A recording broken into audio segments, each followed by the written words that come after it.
Welcome back everyone to the Hello World Guide. This is another episode of the C++ Raycaster game series, and in this video we are going to continue by implementing the rest of our raycasting algorithm. So in order to get started, I'm going to open up my terminal and go into our project directory, and I'm going to open up the render.cpp file here. So inside of this file, you can see we created this thing here, basically this functionality, which allowed us to draw a line that checks for intersections on the horizontal axis. Now we are going to go ahead and just copy that, and we are going to paste this here. So we are going to paste this here, and this time we are going to change something, and you can see it's giving us some redefinition problems. What we can do is we can just remove any redefinitions that it's saying, so we can just remove those, and if you want to change anything it will work, but we need to remove those things. So after that, the next thing we'll do is, you can see we have got a float here, a10.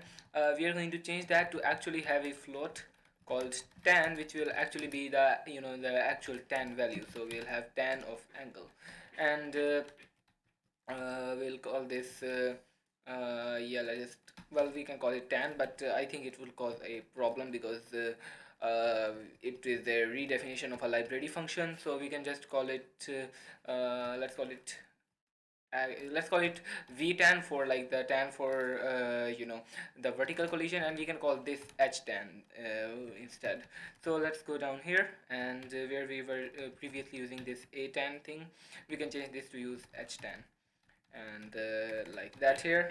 And there are a couple of more places where it's giving that problem we need to change, and here as well. So that's pretty cool, and it's still giving some problems up here. Here we are gonna change this so that it uses vtan instead of htan. So let's change that, and this, and this too, and yeah, that's what we are gonna change here.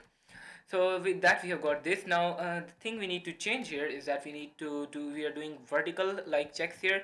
So for this we'll check our cos of the angle.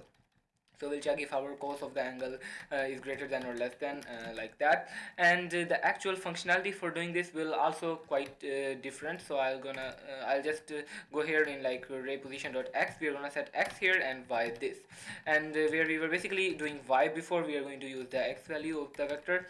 So this is gonna be x, and this is going to be x, and this is going to be x, and this is also going to be x, and actually we are gonna set offset.y to this and offset.x here. Now yeah, that's something, and we are going to actually remove this plus cell size from here, and we are gonna set this to be negative.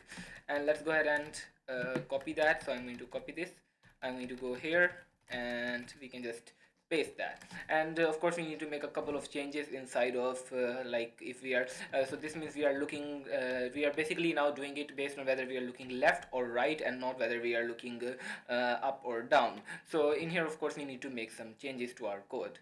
Actually, I made a bit of a mistake here, which is that we are doing player position dot x. When we are adding, we need to add player position dot y actually, because in the horizontal loop we were adding player position dot x, and this needs to be positive while the other one is negative.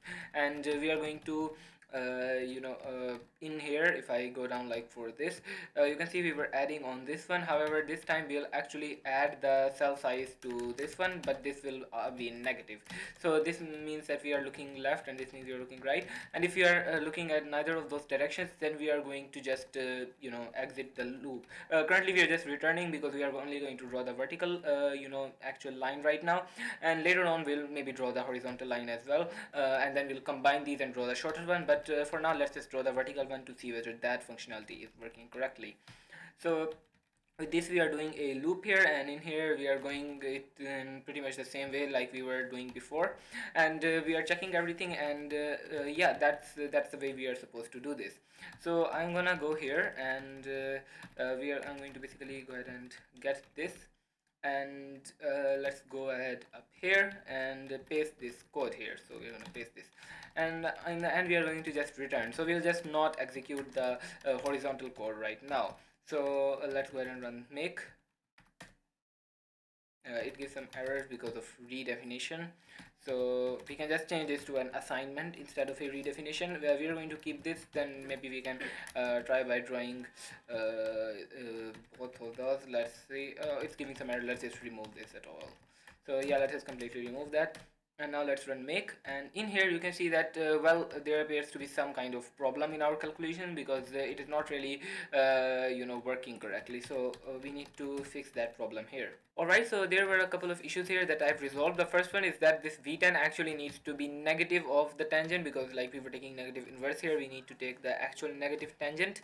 And in here, in the first one, if we are looking right, we need to add the cell size, and we also need to set our offset.x to be positive. And when we are looking left, that is our cos is negative, then we need to not add the cell size, and we need to make sure that our offset.x is negative cell size. So those two are the most important things, and we need to make sure that we do those actually correctly. So yeah, these are two are like the main things. And another thing, that instead of using std round here, because rounding will actually give incorrect results, sometimes you need to use std floor, which means we'll always round down, not round up ever. So we'll use std floor here, both of these time, and also change the horizontal lines to use std floor. For now we are only drawing the vertical lines. Let's go ahead and test those. So I'm going to run make here, and you can see that now we are intersecting with the vertical lines. Of course, we have no collisions with the horizontal lines. So for example, let's go here. You can see there is no collision here, but we are getting collisions with the vertical lines. So yeah guys, that's pretty awesome. So this is pretty much it for this video. I'll see you in the next one, in which we will finish our algorithm by combining the vertical and horizontal parts together. So yeah, that's going to be pretty awesome. Stay tuned for that. I'll see you in the next one. Make sure to like and subscribe as well, and share this video with other people, and bye.